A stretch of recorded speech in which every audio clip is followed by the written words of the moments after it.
로마서 7장 14절부터 25절 말씀 읽었습니다. 14절에 보시면 우리가 율법은 신령한 줄 알거니와 나는 육신에 속하여 죄 아래 팔렸도다 이렇게 말씀하죠. 율법의 본질은요 영적인 겁니다. 율법 조문 글로 써져 있다고 해서 그것이 단지 글에만 속한 것이 아니고 율법 자체는 하나님께 속한 것이다 이 말이죠. 하나님의 영이시고요. 또 하나님께서 주신 이 율법도요. 영적인 겁니다. 그래서 율법이 영적인 것이기 때문에 우리의 인간의 능력으로는, 인간의 힘으로는 지킬 수가 없어요. 성령께서 우리 가운데 오셔야만 우리가 율법을 지킬 수가 있는 겁니다. 이 원리를 모르니까 유대인들은 어떻게든 자기 힘으로 이 율법을 지키려고 애를 쓰고 노력을 하지만 율법을 지킨다고 하지만 실상은 율법의 그 의미, 정신, 본질, 그 안에 감춰져 있는 하나님의 뜻을 발견하지 못하는 거죠. 여러분, 우리가 하나님께 속해야만, 성령으로 충만해야만 우리가 신앙생활 하는 것이 하나님의 뜻에 맞게 갈 수가 있어요. 성령이 우리 가운데 계시지 않으면요, 우리가 아무리 오래 교회를 다니고 평생을 교회 다녀도요, 하나님의 뜻을 깨닫지 못한다는 겁니다. 율법이 영적이다, 율법이 신령한 것이다 라고 하는 것은 그런 의미에서 우리에게 굉장히 큰 충격으로 다가온 것입니다. 그래서 나는 육신에 속하여 죄 아래 팔렸다 그렇게 말씀하죠. 결국은 죄 아래 팔린 존재, 그러니까 죄의 영역 아래, 죄의 영향력 아래 있는 존재는요 결코 율법을 지켜낼 수가 없습니다. 그래서 15절 보면 내가 행하는 것을 내가 알지 못하노니 곧 내가 원하는 것은 행하지 아니하고 도리어 미워하는 것을 행함이라 이렇게 말씀하죠. 율법이라는 것이 내가 원한다고 해서 지켜지는 것 아니다.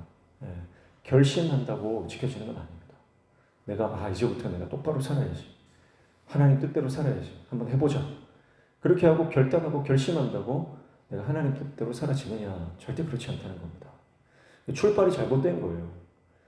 출발이 어디서부터 돼야 되냐면 내가 해봐야지. 내가 한번 도전해보자. 그렇게 하고 출발하는 게 아니고요. 출발은 어디냐?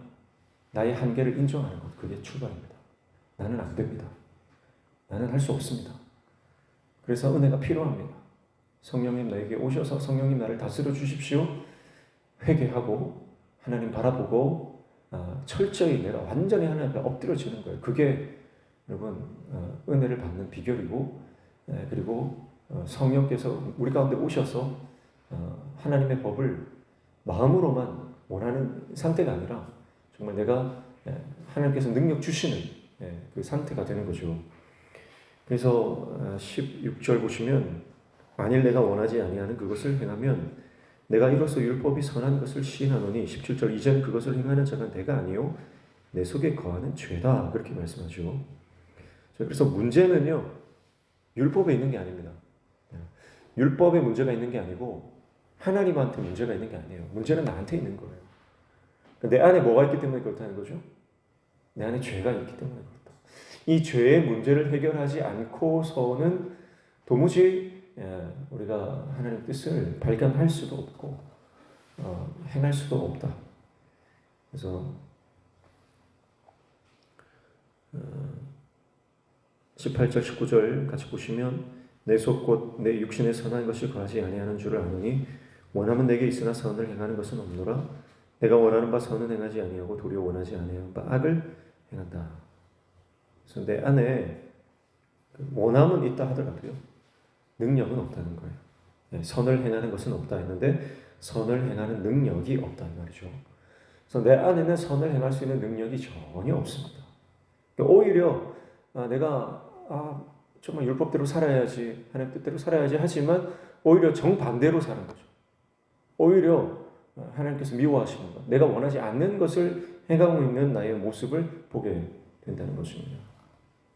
그래서 20절 보시면 만일 내가 원하지 아니하는 그것을 하면 이를 행하는 자는 내가 아니요 내 속에 거하는 죄니라. 무슨 말씀이죠? 결국은 죄가 나를 다스린다. 죄가 나를 통치한다. 죄로 인해서 내가 죄에 끌려가는 삶을 살게 된다. 그렇게 말씀하고 있는 것입니다. 그래서 14절에 처음에 뭐라고 시작했냐면 죄 아래 내가 팔렸다 그랬잖아요. 팔렸다. 그래서 주님이 나를 사주셔야 돼요. 생명의 속전, 속량하셔야 돼요, 우리를. 그래야만 우리가 이 죄로부터 해방이 되는데요. 그리고 이 죄라고 하는 것은 오늘 우리가 좀 와닿는 표현이 뭐가 있을까 생각해 보니까 결국 우리가 자본주의에서 살아가기 때문에 여러분 이 돈, 특별히 이 빚과 같다 이런 생각이 들어요. 죄는요 너무너무 무섭습니다. 죄를요 간과하시면 안 됩니다. 죄는 빚과 같아요. 빚에 시달려 보신 분 알겠지만 빚이 너무너무 무섭습니다. 빚이라고 하는 것은요 인간의 삶을 파괴합니다.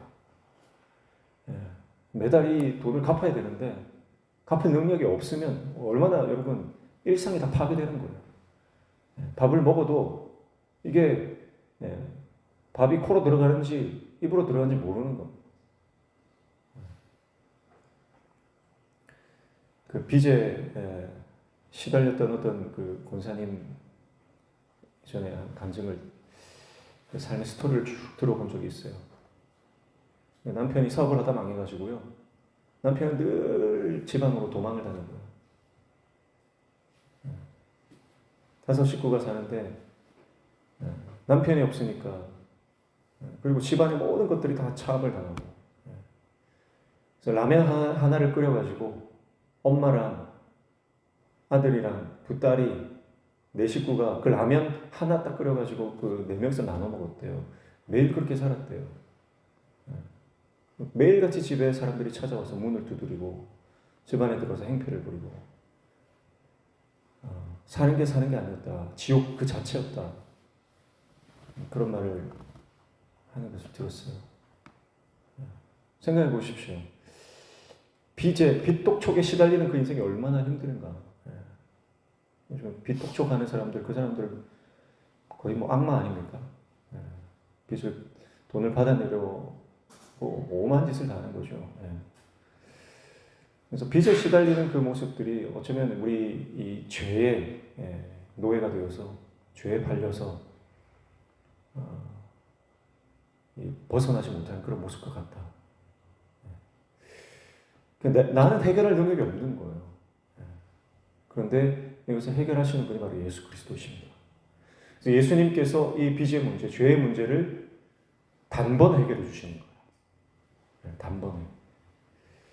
그래서 이 죄의 영역 아래에서, 죄의 통치 아래에서 우리가 하나님의 통치, 은혜의 영역으로 옮겨오게 된 것입니다. 21절부터 25절까지 쭉 보시면요. 21절에 그러므로 내가 한 법을 깨달았노니 그 선을 행하기 원하는 나에게 악이 함께 있다. 내 속사람으로 하나님의 법을 즐거워하되 내 지체 속에 다른 한 법이 내 마음의 법과 싸워 내 지체 속에 있는 죄의 법으로 나를 사로잡는 것을 본다. 그러면서 24절에 뭐라고 말씀해요? 오호라 나는 곤고한 사람이로다. 이 사망의 몸에서 누가 나를 건져내랴. 법 아래 있는 사람, 죄의 영역 아래 있는 사람, 그 사람은 오호라 나는 곤고한 사람이다. 이 고백을 하는 거죠. 그래서 사도 바울이 온 인류를 대표해서 이 고백을 하는 겁니다. 은혜 없는 사람, 예수 그리스도의 구속 안에 거하지 않는 사람, 하나님의 통치 영역 안으로 들어오지 못한 세상에 속하고 법에 속하고 죄 가운데 머물러 있는 사람의 고백이 이 고백이 될 수밖에 없는 거예요. 사도 바울조차도 그 안에 두 가지 마음이 있어요. 그래서 이 죄와 싸우는 이 삶의 형편들을 우리가 마주하면서 나는 정말 곤고한 사람이다. 이 탄성이 터져 나올 수밖에 없는 것입니다. 그래서 죄의 권세에 사로잡힌 인간이 스스로 자신을 구하는 방법이 없고요. 내가 노력하면 노력할수록 더 수렁으로 빠져들어가는 것 같은 이 비참함, 그것이 우리 삶이, 내 삶이 정말 곤고하다. 그런 고백으로 나오는 거예요. 25절에 우리 주 예수 그리스도로 말미암아 하나님께 감사하리로다. 그런즉 내 자신이 마음으로는 하나님의 법을, 육신으로는 죄의 법을 섬긴다. 이렇게 말하죠. 그러면서 8장으로 넘어가서 뭐라고 말씀합니까? 8장 1절에 그러므로 이제 그리스도 예수 안에 있는 자에게는 결코 정죄함이 없나니 그렇게 말씀합니다. 그러니까 7장에서 철저히 인간의 한계를 인정하는 거죠. 인간의 한계를 경험하는 거죠. 철저히 인간의 한계성에 대해서 절감하는 겁니다. 여러분, 그래서 내가 할 수 없다. 내가 행하면 행할수록 오히려 늪에서는요, 늪에 빠지면 내가 빠져나오려고 노력하면 노력해서 더 깊이 빠져들어가죠. 그때는 가만히 있어야 돼요. 누군가 구해줄 때까지 기다려주든지 아니면 엎드려야 돼요. 늪에서 빠져나오는 법은요, 막 힘을 줄수록 더 빠져들어가는 거예요. 납작 엎드려서 어쨌든 이 늪에 닿는 면적을 최대화해야 돼요. 그래서 이렇게 기어 나오든지 아니면 누가 건져줘야 돼요. 그렇지 않으면 늪에서는 빠져나올 수가 없는데, 죄 가운데 그렇게 점점 더 수렁으로 깊이 빠져들어가는 우리 인생 가운데 예수 그리스도께서 우리를 건져주신다는 거죠. 그러니까 내가 얼마나 무력한 존재인지, 내 안에 능력이 없는 존재인지, 내가 얼마나 한계가 있는 존재인지를 깨달으면 깨달을수록, 그것을 인식하면 인식할수록 예수께서 우리 인생 가운데 주시는 그 구원의 은혜가 더 크게 느껴지는 겁니다. 아니, 내 한계를 인정하는 그 자에게만 어쩌면 이 은혜가 주어진다는 거죠. 절망에 빠져본 사람, 깊은 그 절망과 한계와 그 비참함 속에 빠져본 사람만이 지금 내가 살아가는 일상이 얼마나 소중한지 아는 거예요. 늘 부유하게, 늘 풍족하게, 늘 넉넉하게 살아온 사람들에게 일상의 소중함이 깨달아지지 않는 거죠. 그러나 정말 내가 그 한계에 부딪혀보고, 정말 절망 가운데 빠져보고, 내가 정말 많이 아파본 사람, 그 아파본 사람은요, 지금 내가 아프지 않고 그냥 일상을 살아가는 것이 얼마나 행복한 일인지를 알아요. 깊은 절망에 빠져본 사람만이 일상의 축복을 인식할 수 있는 것처럼 영적으로 그렇습니다. 로마서 7장을 통과한 사람만이 로마서 8장의 그 놀라운 은혜를 깨달을 수 있습니다. 그래서 신앙생활은요, 어쩌면 그래서 하나님께서 우리를 광야 가운데로 인도하시죠. 광야학교를 통과하게 하시죠. 그래서 그 광야학교를 통과한 사람만이 가나안의 축복을 아는 겁니다. 그래서 깊은 수렁 가운데 어쩌면 지금 빠져 있으신 분들, 광야 정말 힘들고 어려운 광야 가운데 내가 통과하고 있다라고 여기 계시는 분들은요, 이것이 은혜의 발판이 된다. 그래서 오히려 사도 바울처럼 우리 주 예수 그리스도로 말미암아 하나님께 감사하리로다. 어떻게 이 고백이 터져 나올 수 있습니까? 오호라 나는 권고한 사람이로다. 이 사망의 몸에서 누가 나를 건져내랴. 그렇게 탄식하면서 어떻게 예수님을 바라보며 감사할 수 있습니까? 그것이 은혜의 원리를 알기 때문에 그런 거죠. 그래서 굳이 우리가 이 깊은 수렁 가운데 빠지지 않아도요, 하나님께서 우리에게 말씀을 통해 깨닫게 하시는 게 얼마나 은혜인지 몰라요. 그래서 이 말씀을 통해서 날마다 내가 지금 누리고 있는 은혜가 얼마나 큰 은혜인지, 얼마나 감사한 것인지 날마다 깨달으시길 축복합니다. 그래서 이 은혜를 깨달으면요, 우리가 살아가는 하루 순간순간 그것이 얼마나 큰 은혜고, 우리가 살아가는 것조차 얼마나 감사할 수밖에 없는지 것을 깨닫게 됩니다. 오늘 하루 당연히 살아가는 것 아닙니다. 오늘 하루 주어진 것은 은혜입니다. 누군가는 오늘 하루를 그렇게 원했지만 이 하루를 꿈만 꾸다가 어제 죽어갔습니다. 오늘 하루는 그저 당연히 주어진 것이 아니라 놀라운 하나님의 선물입니다. 그래서 오늘 하루가 내 인생의 마지막인 것처럼 살아가시기를 축복합니다. 그래서 내 힘으로 살아갈 수 없다. 성령의 능력을 주셔야 된다. 하나님 함께 하셔야 되고 주님이 나를 다스려 주셔야 된다. 그래서 오늘 하루도 주님의 통치와 다스림을, 성령의 능력을 받아 예수 그리스도와 동행하며 하나님의 나라를 꿈꾸고 우리 안에 많은 열매가 맺혀지는 귀한 인생 되시기를 주님의 이름으로 축복합니다. 기도하겠습니다.